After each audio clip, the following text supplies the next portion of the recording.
Young Jimmy had a hard time adjusting to city life, and the kids in the neighborhood called him a hillbilly. It took him a while in Michigan to let the kids understand that he wasn't going to put up with a lot of their teasing. They called him names and so forth. The Hoffa family struggled, even with Viola's 2 jobs. So 12-year-old Jimmy got a weekend job bagging potatoes at a grocery store. He quickly worked his way up to delivery boy. 2 years later, Jimmy dropped out of the 9th grade to work full-time. The family needed money, and they didn't need him in school, so he had to sacrifice his education. He had to go to work. He got a job where he could make some small amount of money. Not long after the stock market crashed in the fall of 1929, 16-year-old Hoffa got a job unloading produce for the Kroger Grocery Company. The men were only paid for the time they spent unloading goods. The rest of the day, they waited for the next delivery. All the workers were in a kind of a depressed group. They didn't have no money. They were all broke, and they really didn't have nothing.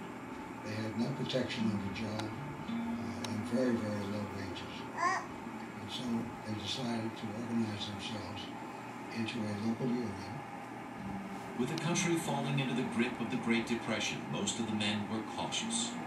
But not Hoffa. He had seen how hard his father worked, only to die young, with no benefits or security for his family. Hoffa called for a work stoppage one night in May 1931, just as the men were unloading trucks filled with fresh strawberries. We unloaded half the car and got it wide open, so it lost all its refrigeration. And then refused to unload the rest of it. Everybody got excited.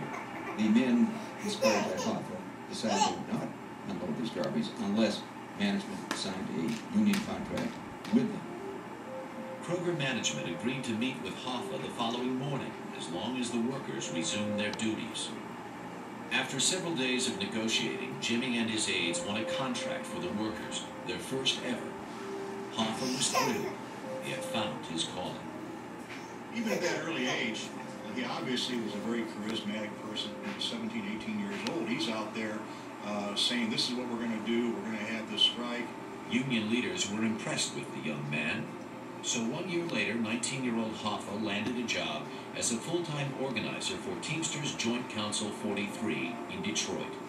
Jimmy immediately took to the rough and tumble world of union politics, despite the dangers.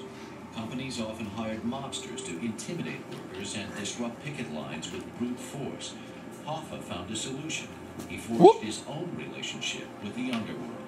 He came to the realization that he needed muscle, and so he made a deal with the mafia.